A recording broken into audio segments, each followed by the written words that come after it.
Mengatasi hidup di masa sulit. Dari Yesaya 30 ayat 20 hingga ayat yang ke-26. Dikatakan pada ayat 18, bahwa bangsa di Sion, Yerusalem, mereka menanti-nantikan kapankah pertolongan Tuhan. Dan ayat 19, Sion menangis karena mereka mengalami yang namanya pengepungan, saudara ya. Jadi Yerusalem adalah kota tua dari peradaban umat manusia, dan itu kota itu seringkali dikepung oleh orang-orang yang ingin merebutnya, ingin menjarahnya.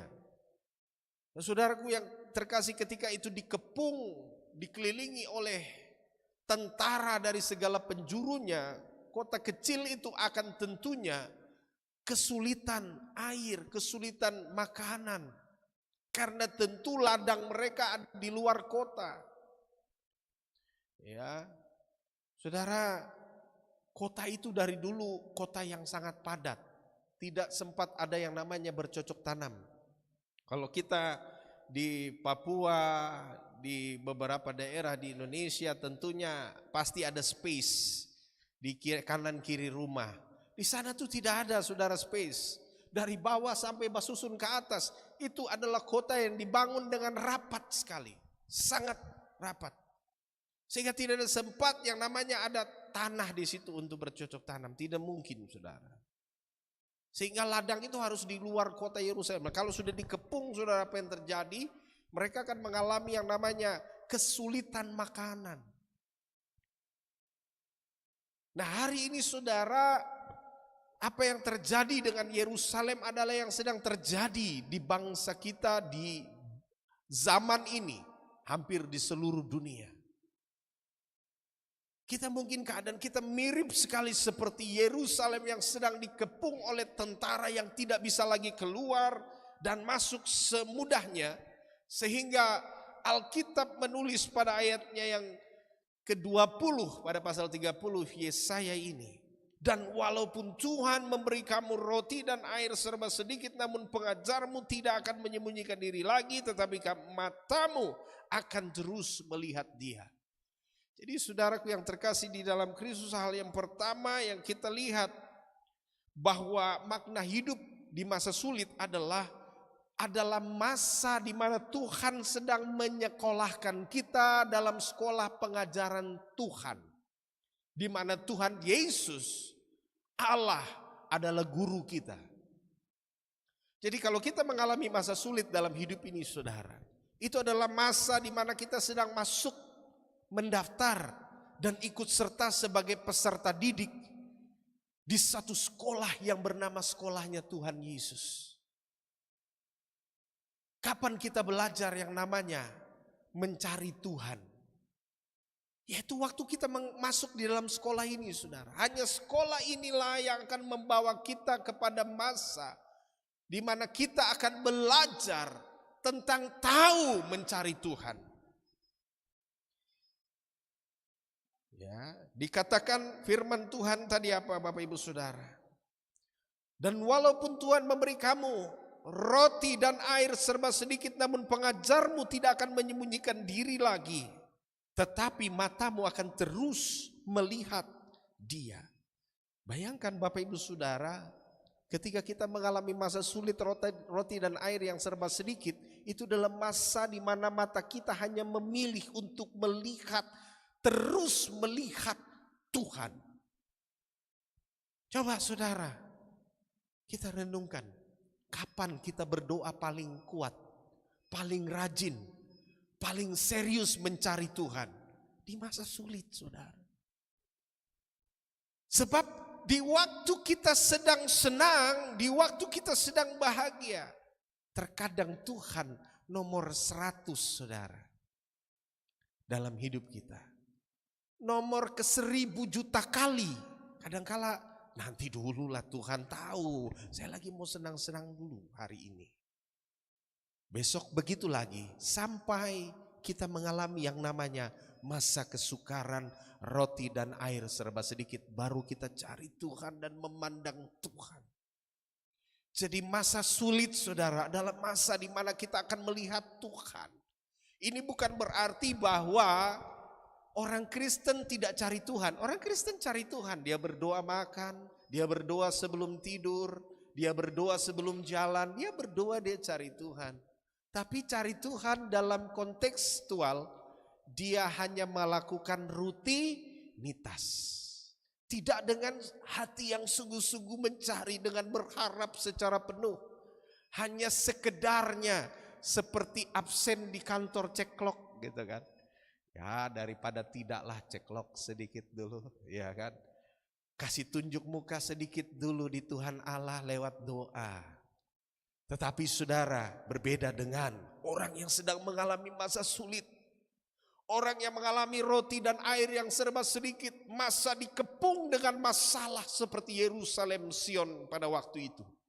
Di situ dia akan berdoa tiap menit, tiap jam. Mungkin kondisinya dia tidak sedang melipat tangan, tapi hati dan pikirannya hanya Tuhan. Tuhan tolong, Tuhan, Tuhan tolong, Tuhan. Tuhan tolong, hati berseru 24 jam saudara. Itulah momen di mana orang sedang mengalami pengepungan seperti kota Yerusalem yang dikepung pada waktu itu. Jadi ternyata saudara, ada baiknya ketika Tuhan sedang membawa kita dalam sebuah sekolah kehidupan. Karena sekolah kehidupan yang bernama pengajaran Tuhan itu tidak didapat di dunia pendidikan manapun saudara. Sekolah kehidupan, sekolah masa sulit, itu adalah suatu program Allah bagi setiap orang agar karakternya, kepribadiannya, kedewasaan imannya makin kuat, saudara.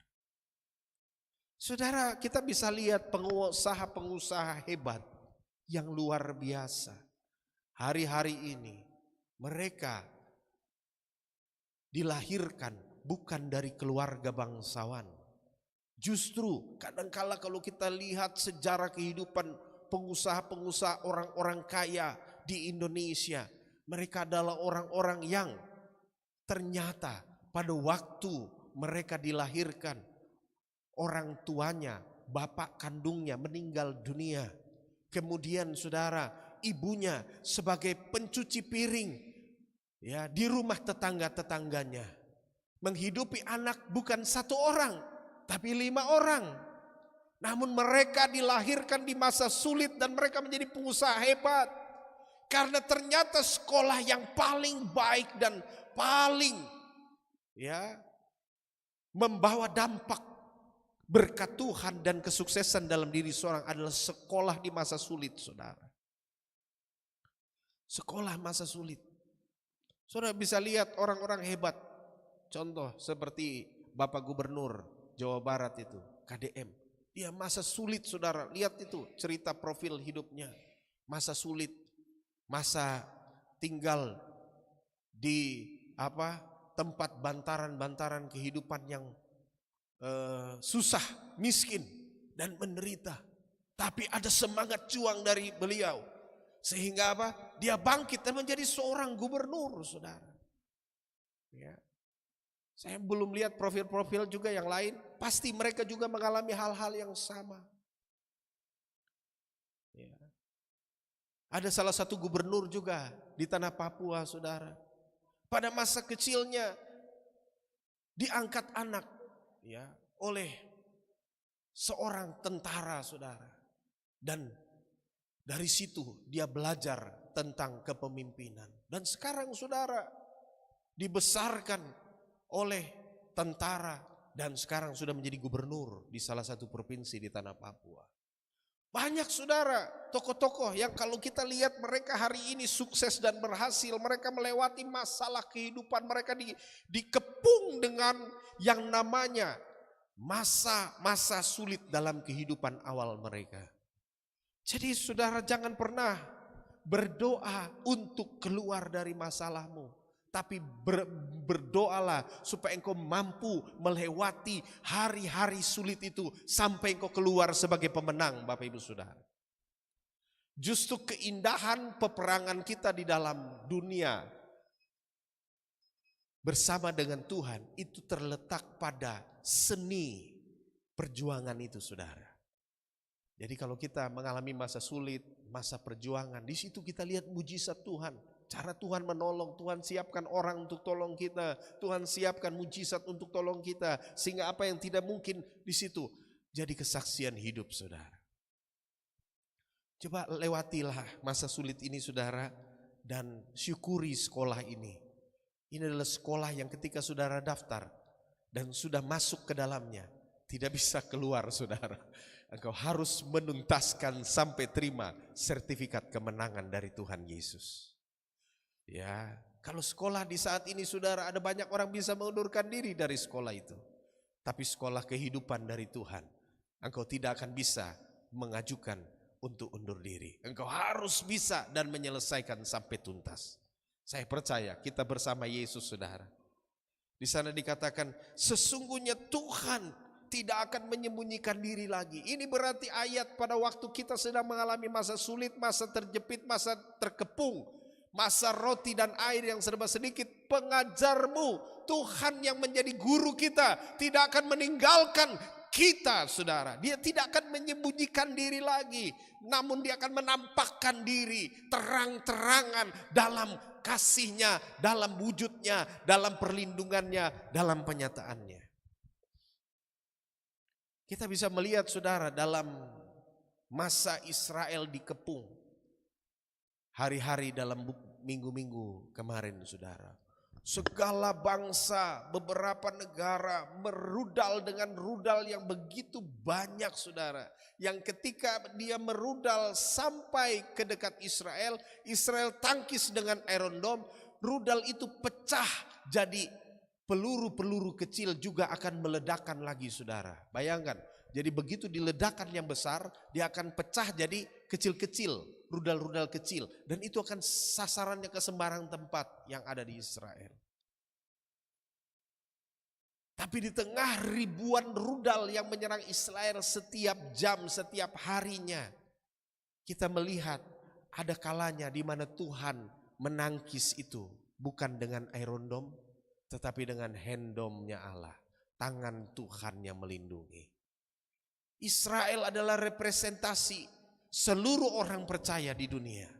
Saya percaya, saudara, dan saya, kita juga mengalami itu, saudara. Di mana kita berharap hanya kepada Tuhan.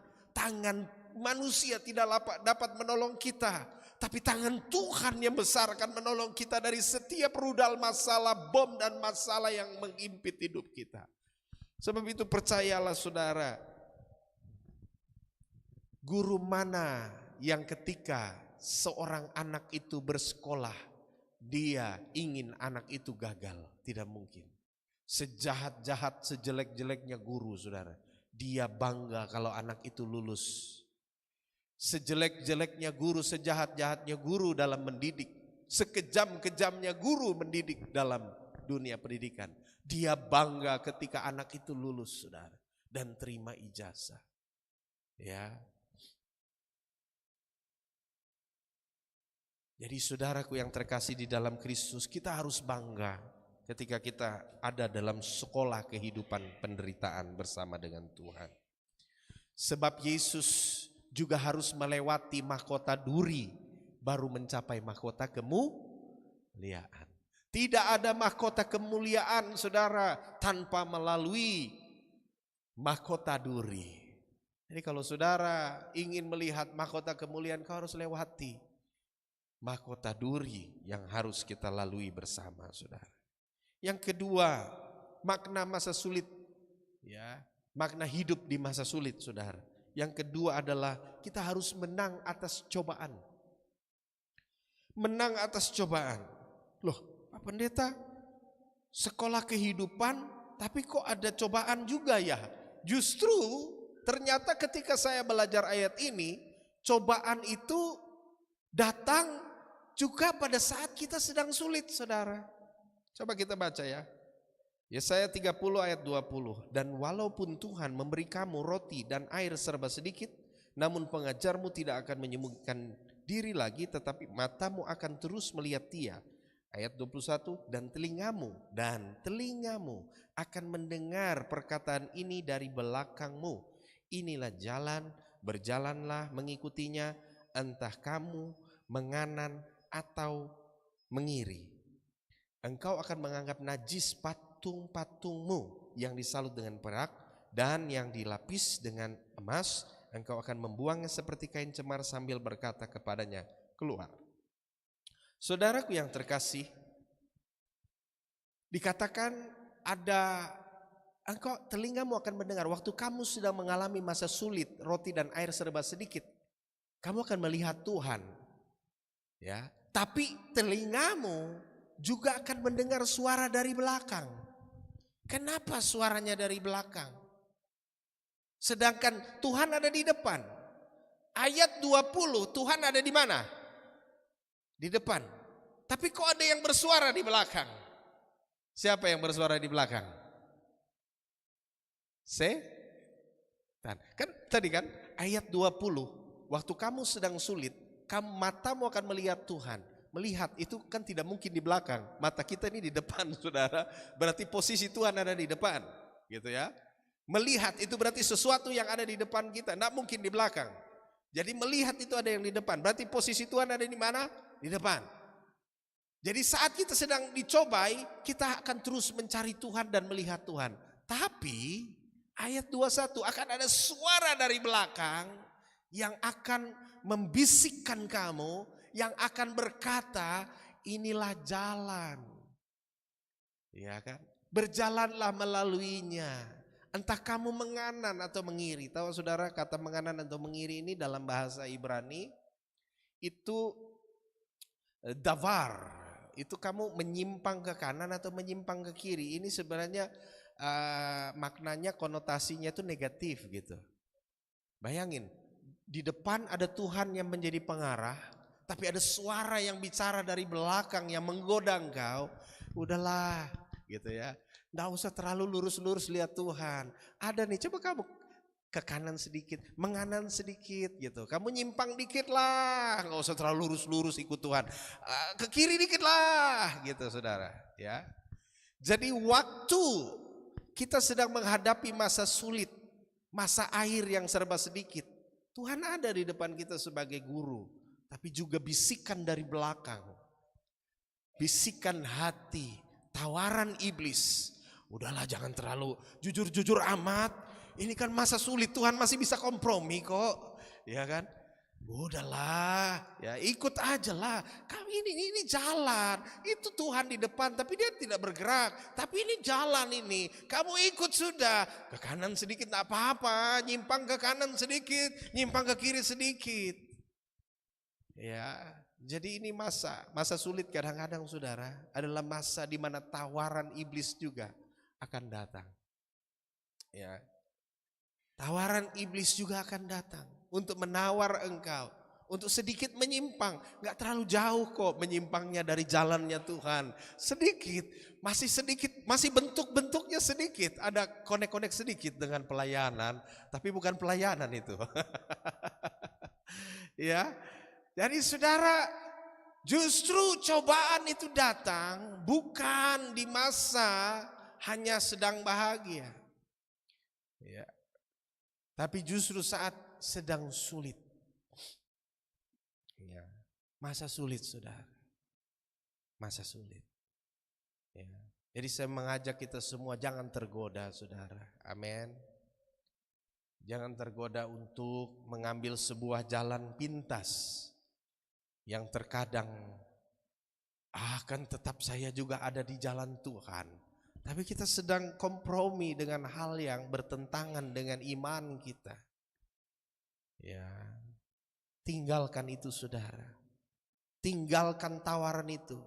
Sebab Tuhan berkata, engkau harus mengambil sebuah keputusan yang penting untuk menghadapi cobaan ini saudara. Yaitu dengan apa? Mengambil keputusan yang progresif. Di masa sulit, kita harus menang atas cobaan, tapi tidak hanya menang, kita harus mengambil sebuah keputusan yang progresif, yaitu ayatnya yang keberapa? 22.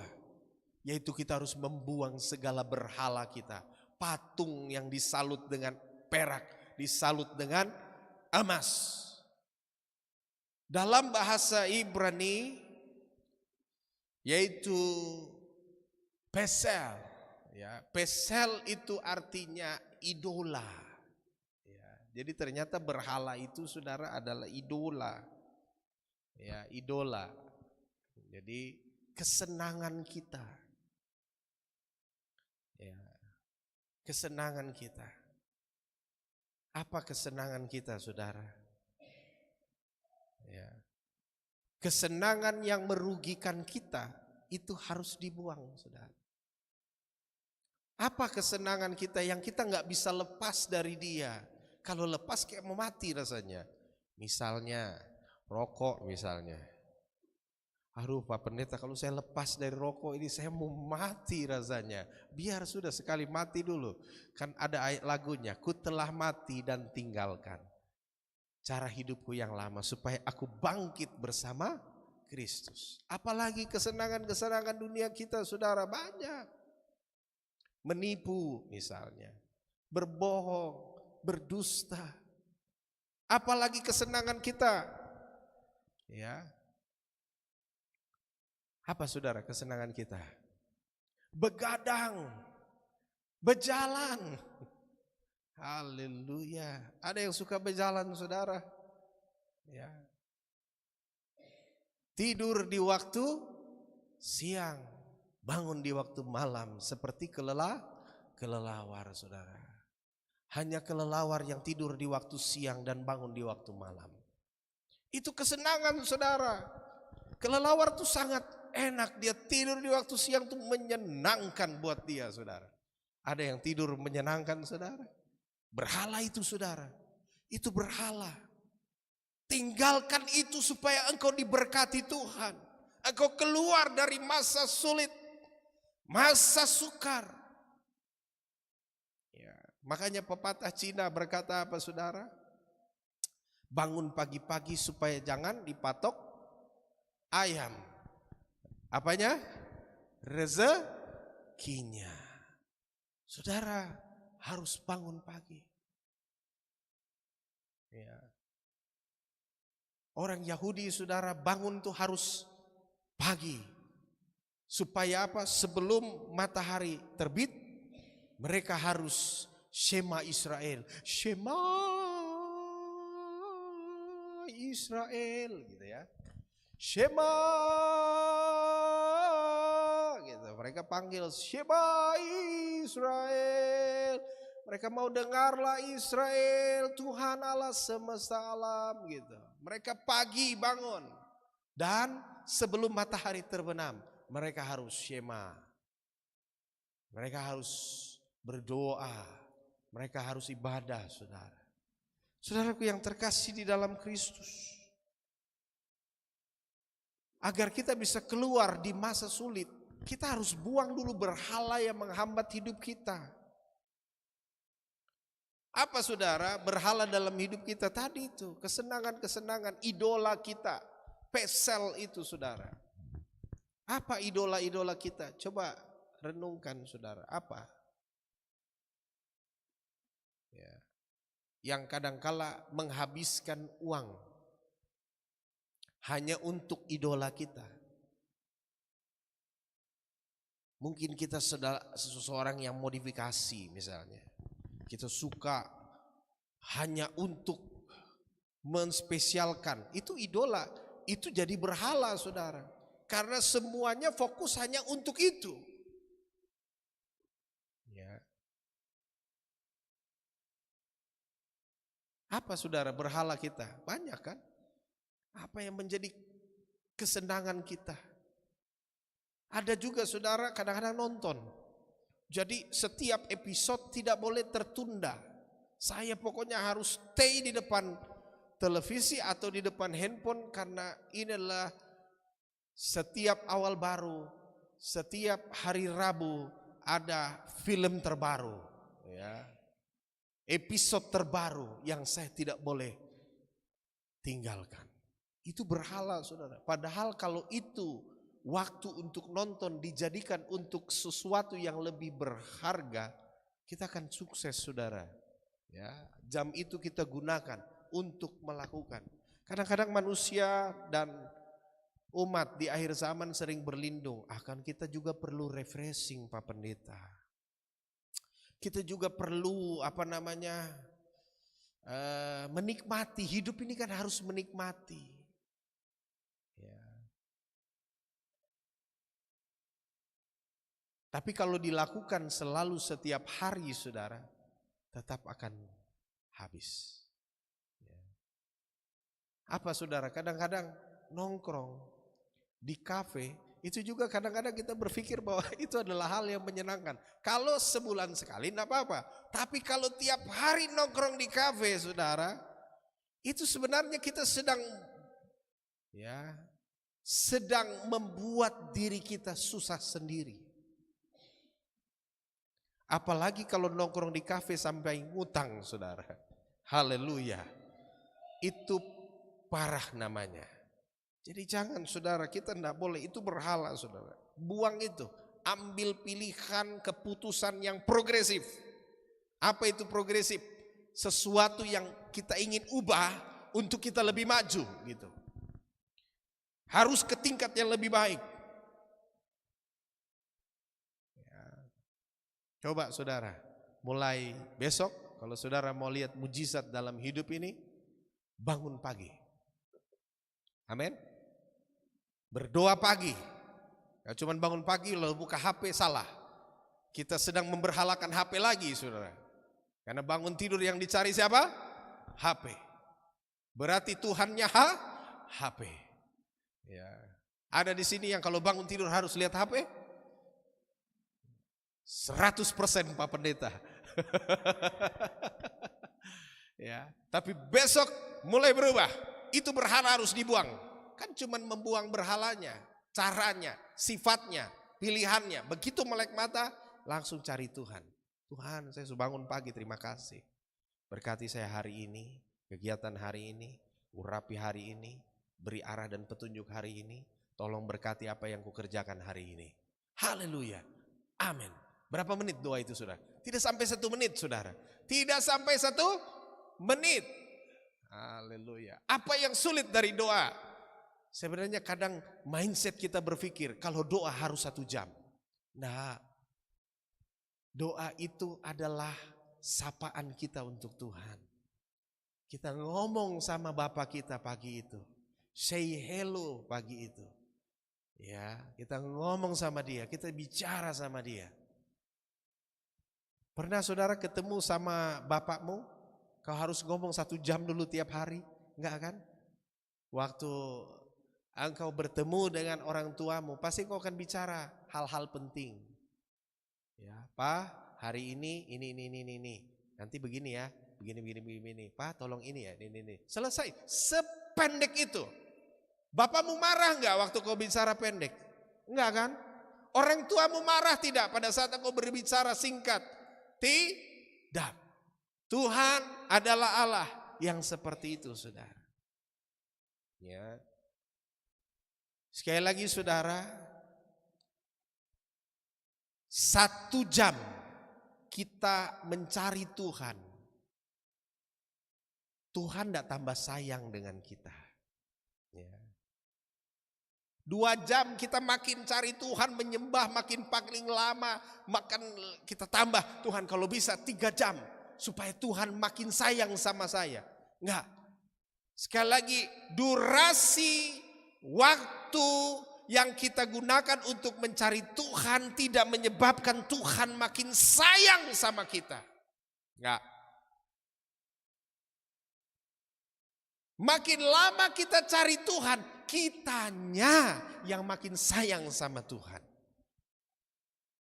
Kenapa waktu kita cari Tuhan, makin lama kita cari Tuhan, Tuhan tidak tambah sayang sama kita karena jeripayah kita makin lebih banyak untuk Tuhan. Karena Dia adalah kasih. Dia sudah menyayangimu sebelum engkau menyayangi Dia. Allah itu adalah kasih dan di dalam Dia adalah cinta akan engkau. Jadi apapun pengorbananmu untuk Tuhan tidak menyebabkan Dia makin sayang sama kita. Sebab dia sudah sayang sama kita. Sebelum kita bertobat, sebelum kita cari dia sudah sayang saudara dan saya. Jadi kalau makin lama kita cari Tuhan, itu yang tambah sayang saudara dan saya. Coba saudara, makin lama kau cari Tuhan, makin lama kau menyembah sama Tuhan, yang makin sayang sama Tuhan siapa? Orang yang menyembah itu, saudara. Orang yang berdoa itu. Ya. Jadi jangan salah konsep saudara. Karena kita berpikir, udah ibadah makin lama lah, berdoa makin lama supaya Tuhan tambah sayang. Salah saudara. Tuhan sayang kita sebelum kita cari dia. Dia sudah sayang kita sebelum kita dilahirkan. Jadi apapun perbuatan kita tidak menambah sayangnya Tuhan sama kita. Ya, kita yang makin sayang sama Tuhan. Jadi ambillah sebuah keputusan progresif. Untuk apa? Tinggalkan berhala-berhala itu. Buang dia seperti kain cemar, saudara.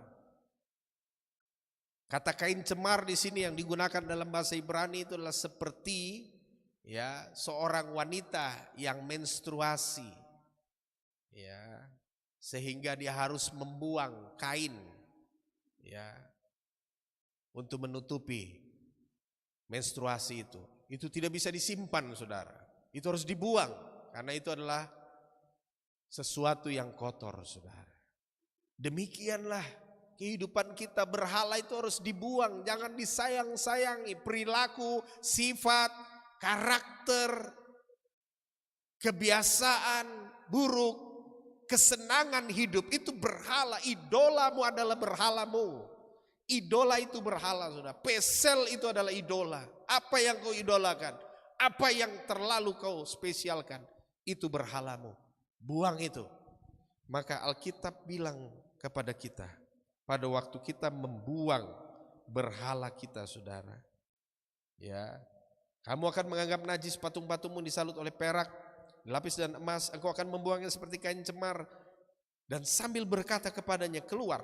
Coba baca ayat 23. Lalu Tuhan akan memberi hujan. Lalu Tuhan akan memberi hujan. Waktu kita melakukan keputusan yang progresif, kita buang semua berhala kesenangan yang menyenangkan, menjadi idola dalam hidup kita. Kita buang campakan itu dan katakan keluar, usir dia keluar. Lalu Tuhan. Jadi seketika, saudara, seketika itu juga Tuhan menurunkan hujan bagi benih yang baru kamu taburkan di ladangmu. Dan hasil tanah itu kamu akan makan roti yang lezat dan berlimpah. Dan pada waktu itu ternakmu di padang akan makan rumput di padang rumput yang luas. Sapi-sapi dan keledai-keledai yang mengerjakan tanah akan memakan makanan campuran yang sedap, yang sudah ditampik dan diayak. Bayangkan sudah, ternaknya saja, ternak yang dia pelihara itu makanannya makanan spesial, apalagi tuannya. Tuhan akan memberkati siapapun yang ada, baik di dalam kehidupanmu dan keluargamu dan orang-orang yang bekerja denganmu. Tuhan akan memberikan yang spesial berkat itu. Ya, apabila berhala itu kita buang. Coba saudara, ambil sebuah keputusan. Buang berhala itu, saudara. Buang berhala itu. Ya. Buang, saudara.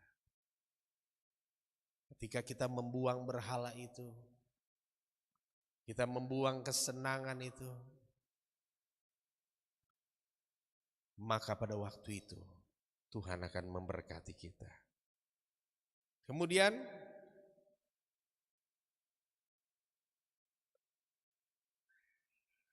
yang keempat, saudara, setelah kita melalui berhala sudah dibuang ini, kemudian hujan terjadi, ayat 23, 24, hujan, roti, makanan datang, kelimpahan datang. Setelah masa sulit ada masa kelimpahan, mulai ada masa kelimpahan. Tapi saudara, apakah engkau hanya mau di situ? Stuck di tempat itu? Tidak. Engkau mau kepada next level. Tuhan menyatakan lagi, dia katakan, Belum cukup sampai di situ Tuhan akan memberkati. Belum cukup hanya sampai kepada ternak berlimpah, tapi Tuhan juga akan memberkati kita dengan lebih. Coba kita lihat dari setiap gunung.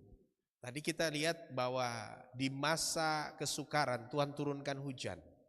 Tapi kalau engkau mau melihat sungai terjadi dalam hidupmu, di Israel itu saudara, kalau hujan itu sekali setahun ya. Jadi masa engkau mau diberkati Tuhan sekali setahun? Pasti tentunya kita juga ingin apa? Sungai, saudara. Sungai itu berarti penyediaan air bagi semua kebutuhan. 24 jam nonstop sungai. Kalau cuman hujan, ya itu sama dengan kontraktor yang dapat sekali setahun, Pak Pendeta. Jadi kalau pas lagi tidak ada belum ketok palu di DPR, DPA belum dibagi, berarti apa saudara? Tunggu hujan tahun depan lagi. Saudara, kita nggak seperti itu. Tuhan mau kasih sungai 24 jam untuk mengairi sawahmu, untuk memberi minum semua ternakmu dan semua keperluanmu. Sungai itu bicara penyediaan Tuhan 24 jam. Bagaimana kita menuju ke sana? Jangan hanya tunggu hujan-hujan saja, saudara.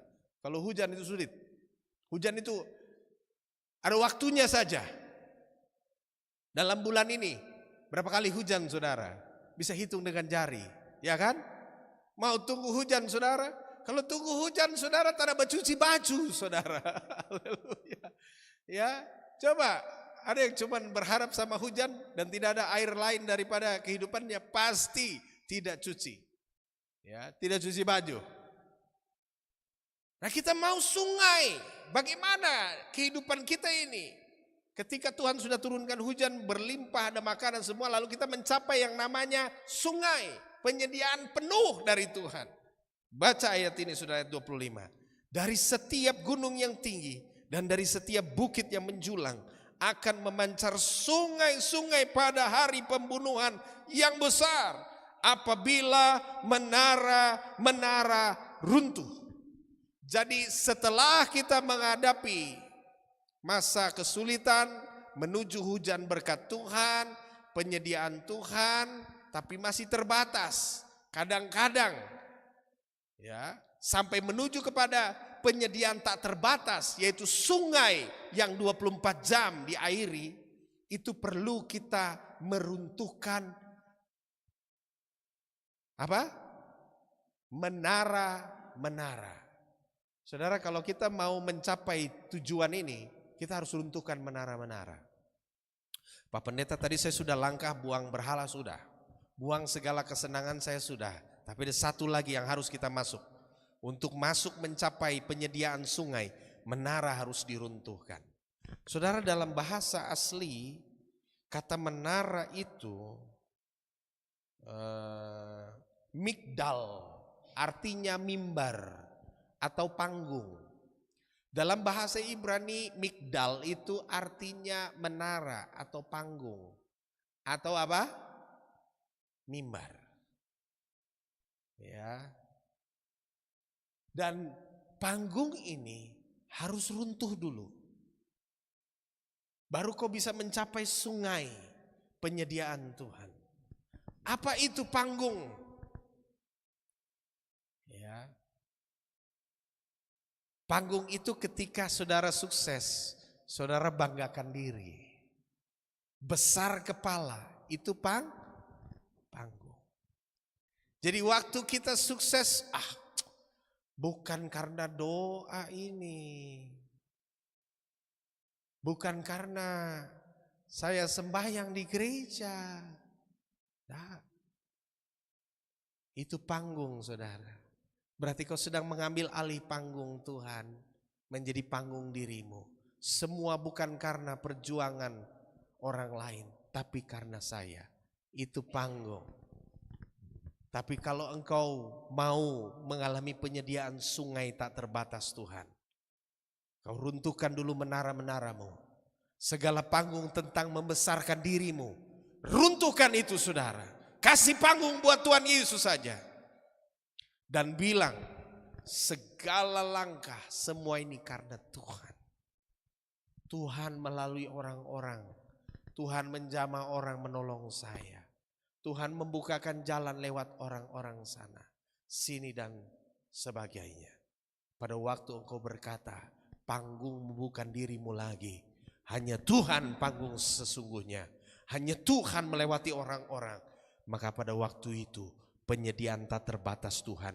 Gunung akan menghadirkan sungai bagimu, tersedia bagimu tak terbatas, saudara. Ya,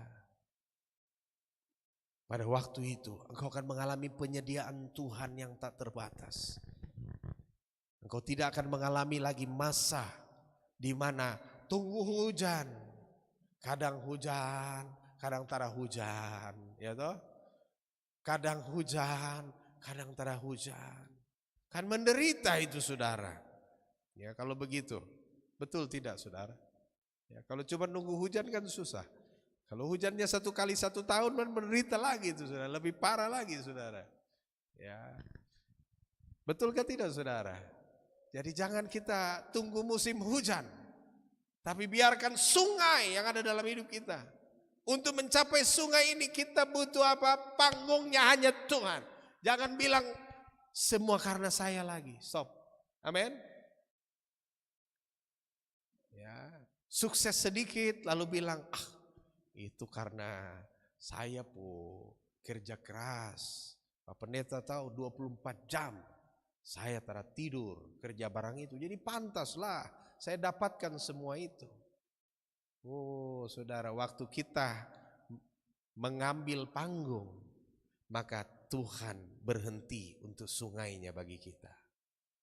Tapi waktu kita selalu bilang, orang mungkin boleh sanjung-sanjung, wih, luar biasa kawan, kau sudah luar biasa sukses sekarang, mantap kali kau. Langsung bilang, oh tidak, saya tidak ada apa-apanya, Tuhan yang menolong saya. Waktu kau selalu serahkan panggungmu, hanya Tuhan yang dipermuliakan. Penyediaan sempurna dalam hidupmu, saudara. Amin. Percaya dengan saya, panggung hanya Tuhan. Sama-sama bilang dengan saya, panggung itu hanya Tuhan. Amin.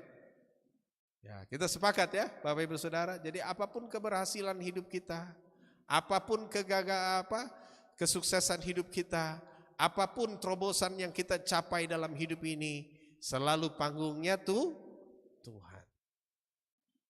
Ya, jadi biarkan Tuhan yang dipermuliakan dalam kehidupan kita. Kemudian makna hidup yang sulit. Ya, hidup di masa sulit, saudara. Makna yang kelima adalah challenge and reward. Challenge and reward ini, saudara, adalah suatu proses di mana Tuhan memberikan tantangan, tapi juga memberikan hadiah. Ya. Coba kita baca, saudara. Kalau kita lihat ayat 20 sampai 26 ini, Tuhan tuh selalu membawa kepada tahapan.